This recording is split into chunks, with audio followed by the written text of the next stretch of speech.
My name is Bhagwan Chaudhary. I'm a professor of finance at the Indian School of Business, ISB.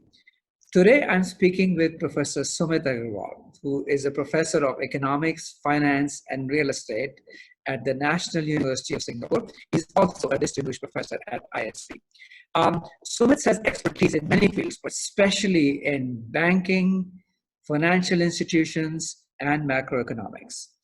So today, Sumit, I want to talk to you about the crisis, of course, and how the governments have responded to these crises.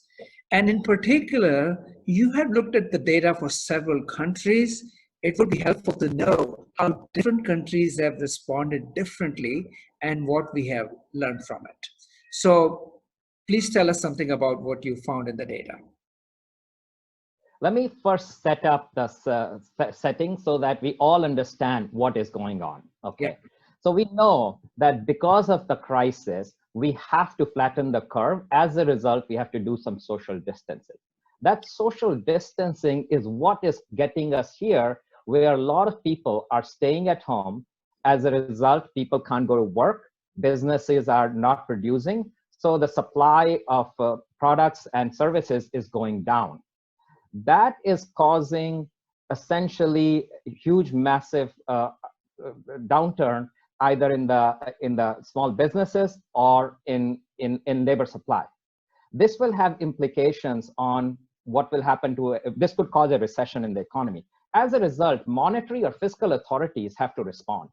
Yeah. Alternatively, they may not respond at all. They might just say, okay, we'll just wait it out. And if we wait it out, eventually supply will meet demand, which will be at a lower level, and we may be happy with that, and so it will be okay. Or we can respond. We can respond in multiple ways. One is through fiscal policy. Fiscal policy response could come in two fashions. One could be through taxes, and another could be through government expenditure. Reduce taxes, that could be corporate taxes, that could be individual taxes, or just increase government expenditure. Even increasing government expenditure can be government investments or just government spending. Okay, so let me understand. So fiscal policy, you're saying, is designed to help businesses, and there are two ways to help them. One is to make the cost of capital lower. So perhaps, lower interest rates or some such thing. The other is for the government itself to engage in expenditure, which is not coming from private sector. Yes. So this is where the government will take on the debt. We can also do monetary policy, which you were alluding to, where the monetary authority comes in and they say, look, what we will do is we can actually increase money supply. That will reduce interest rates and that will increase aggregate demand. And they can do that through various things. They can do through discount window, or they can do open market operation. They can just buy bonds. And the fiscal monetary authority can do that very easily. The problem is monetary authority instruments are very blunt. So monetary authorities have become cleverer, and they said, look, we'll not do these blunt instruments, but we'll use the banking system to do that, which is what exactly you were thinking about. They can say, look, we will force the banks to actually forgive loans or come up with forbearance plans or come up with some modification plans on all these loans they have given to corporates or in individuals or small businesses. So these are all the instruments you can have to essentially attack this question. Now you are asking, what are countries doing? Now countries realize there is a mixture of all these monetary and fiscal policies. Within monetary policy, there are different levers you can pull through the banking channel or through the discount window or through the unconventional buying bonds, or even fiscal policy where you can just reduce taxes or increase government spending. Yeah. Clearly, governments have done everything. For instance, if we take unconditional cash transfers, that is being done by Singapore, by Hong Kong, India. India has been just giving unconditional cash transfers. The program is around $22 billion, and part of it is going towards that. So unconditional cash transfers are you just transfer money to people's account so that they can go and buy food or necessities with it, right? That's exactly the point. So okay. You are not really doing targeted. You are just saying really people will be suffering, and they will be suffering throughout the strata, and we're just going to give them money to increase consumption, and that will have a multiplier effect, and that will increase the GDP. Okay, that's the thought process, and I'll get into how this works in different countries. The other programs could be just unemployment benefits, because really realize lots of people are being unemployed, And you can tackle this in multiple ways. One is just give tax rebates. Japan has done that, Hong Kong has done that, Korea has done that. Or you can give benefits to the unemployed. Essentially, you can tell the employer, look, I'll pay part of the wages of your employees directly to you, so you can transfer it to the employee, but don't fire the employee. Like Singapore has done that, China has done that. US has done a mixture of the two policies, where they have kind of give tax rebates or they're given benefits, but US, they hodgepodged it too much. I'll get into that maybe later. The other kinds of tax policies like education or food programs, India has done that very well. They've said, okay, we'll provide food. Part of the reason why we have all this mixture of policies is because of legacy systems. Like India has set up NREGA. India has set up JDY. That allows India to directly transfer money into the accounts of people. So JDY is the Jan Dhan Yojana bank accounts, electronic bank accounts where the money could be transferred directly. And Manrega is the scheme in which those who do not have jobs will get a minimum per day wage of say 180 rupees, something like that per day. Exactly. So all these programs, because they exist in India, the Indian government can tap on them and allow people to take advantage of them and essentially not be unemployed or get government transfers directly. And the different countries, because of their legacy systems, have kind of followed some policy like that. SME, like Singapore essentially, and other countries, essentially what they did is through SMEs, they gave them direct benefits. They said, we realize you will be small and medium enterprises. So these are mom and pop stores, kirana shops and things like that. Yeah, exactly. So India is also working towards them in a sense. So you can do that directly through government transfers or through the monetary policy. So essentially you can tell the banks that you will have to forgive their loans, or you will have to give some kind of leeway on the interest payment or principal payment for a few months till they recover out of this crisis. So you see this vast variation in policies that governments have taken into around the world. Now, to your question, so give us some insights on what these variations are and which ones are working in your opinion and which one are not working so well. So the way I think about it, what should work? I mean, right now you can actually force individuals to take on debt by saying, okay, I'm going to forgive your debt for the next 3 months, like credit card debt or mortgage debt. Or you can actually take an additional line of credit from the bank. That will essentially make the individuals more indebted in the longer run. Or the governments could take on debt, which is a lot of US government has done that. But those are all both debt-taking policies. Alternatively, they could do something like they could force the rich to pay additional taxes and the poor to not pay any taxes. So there could be a transfer from the rich to the poor. That's something which no government has done. Possibly the richer countries are saying, look, we don't care about doing that right now. We have enough funds. Like Singapore says, we don't need to worry about it. We have enough reserves and we're not going to punish our rich people. Now, which policies work? I think the policies that right now work have to be targeted to two sets of groups. One is employees, because they either will lose their jobs, and to SMEs, because businesses, if they go out of business, they will default, they will declare bankruptcy, and that will have devastating impact. Now we see in Singapore, in Korea, in Japan, they have worked directly towards helping SMEs, the small and medium-sized enterprises. Making sure that they don't go bankrupt and default, because we have learned from past history, for example, in the Great Depression, that because of bankruptcies, the businesses go out of or if businesses go bankrupt, then it takes a long time for the recovery to take place. In fact, there is a contagion effect. If one business falls, then there could be another business, which we saw in the financial crisis. House prices drop, and that causes a contagion effect across. So this is the 2008 and 9 crisis you're talking about. If one business fails, it has an effect on the business that was a supplier, and that affects something else and creates a domino effect. Exactly. So I think this is something we need to work towards stopping. So most countries have not really focused. Like America came late into the game. Just yesterday, they have been debating to pass the second stimulus package purely for SMEs. because the SME package they passed was too small. Now they had this new package of $480 billion, essentially to prop up SMEs. Also, their package of providing employment insurance to the individuals was not sufficient. It's not sufficient right now, because we can see 20 million people actually are filing for unemployment benefits. So countries like Singapore, yes, in the US, Singapore, what they did is they essentially said to the employer, look, we will pay the wages of your employees up till 75% during this time of lockdown. And that's the right way, because now the employers will not fire them. The small business is not going to run out of default or declare bankruptcy. So it saves the business, it saves the employee, it allows the machinery to go on once we actually flatten the curve. Okay.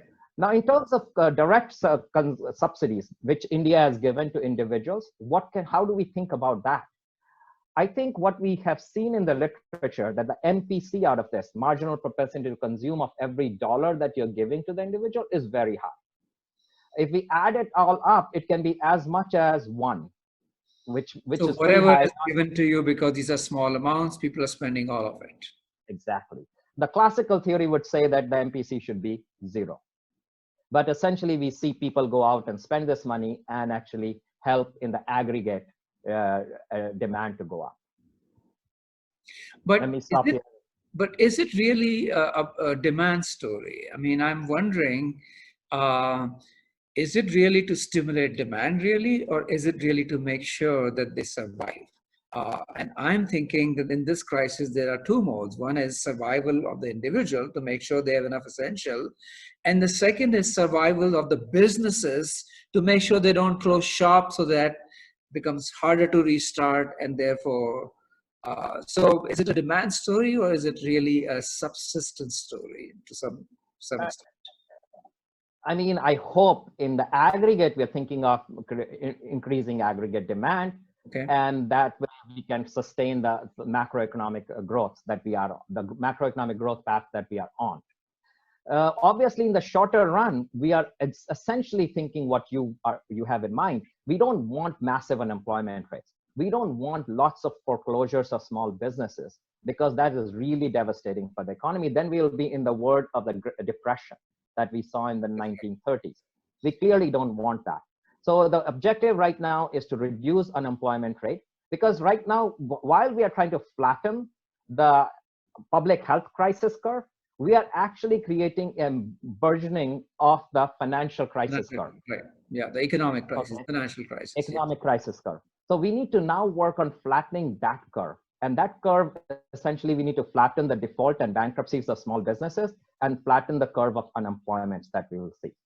And I think the way we can do that is through fiscal policy. So give us a sense of which countries are doing an adequate job and which countries are not doing enough. Do you have a sense of that? So if I give you a ranking of my ranking, I think smaller countries like Hong Kong, like Singapore, have done very well. They were very aggressive. Their fiscal packages and monetary packages, if you account for them, they are very big, around 15 to 20% of the GDP, okay? Including Japan, that has gone 15 to 20% of GDP, which is very high. Very high. Correspondingly, the number in India is about 1%, I hear. About 1%. GDP, which is very low.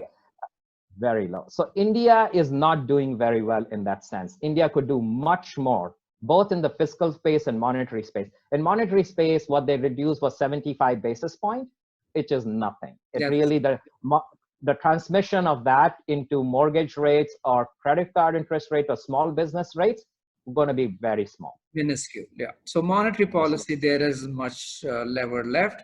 It's really the fiscal policy that needs to come in India. And you think the amount is, in fact, very small. In fact, I was talking to Shekhar the other day, and he had a similar conclusion that we probably can go up as high as 3 or 4% of GDP, he mentioned. I mean, I wrote a recent op-ed in India where I argued that it should be anywhere from 2.5% to 5% of GDP. And even that may not be enough in the long run. The other countries that have done enough in this time, in sense of monetary and fiscal policies, was US, but it was hodgepodge, and mostly I would argue it's for political reasons. So when you say The hodgepodge, what do you mean? What is it that they didn't do right? So essentially, what they should have done is try to protect the employment, Yeah. which is essentially make sure the money is passing through the employer to the employee, and the employer knows that I can just furlough them and I hire them back, and they're getting their wages through the government sector. Yeah. Okay. Instead, they allowed the employer to essentially fire them, and now they are unemployed. They will essentially then the employer, they may not ever hire them because they may substitute labor for capital. Yeah. And if they do that, then we'll have massive unemployment for the long run in the US. So your suggestion is, why not give the money to employer and make the cost of hiring a person very low so they will keep them employed? And that way there's continuity, and things, when they turn around, they will be fine.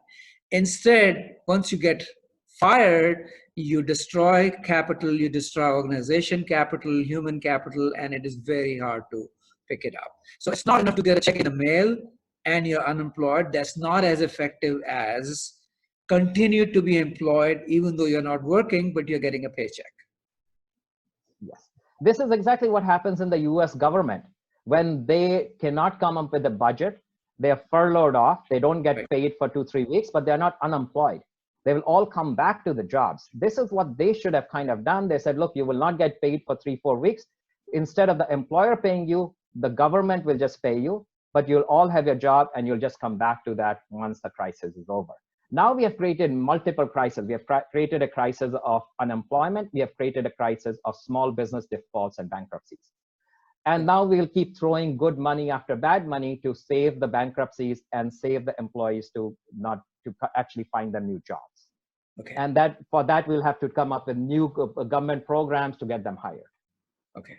So let me see if I can summarize a few insightful things you have said. So what you're saying is that there are two ways to deal with it, both monetary policy and fiscal, but the monetary policy instruments are limited in this case. Fiscal policy is where it has to come in, and you think the more effective way is to make sure that people do not get fired and companies stay alive. That is what will make the recovery much more robust and faster, instead of giving money to people and letting firms and companies die and people getting unemployed.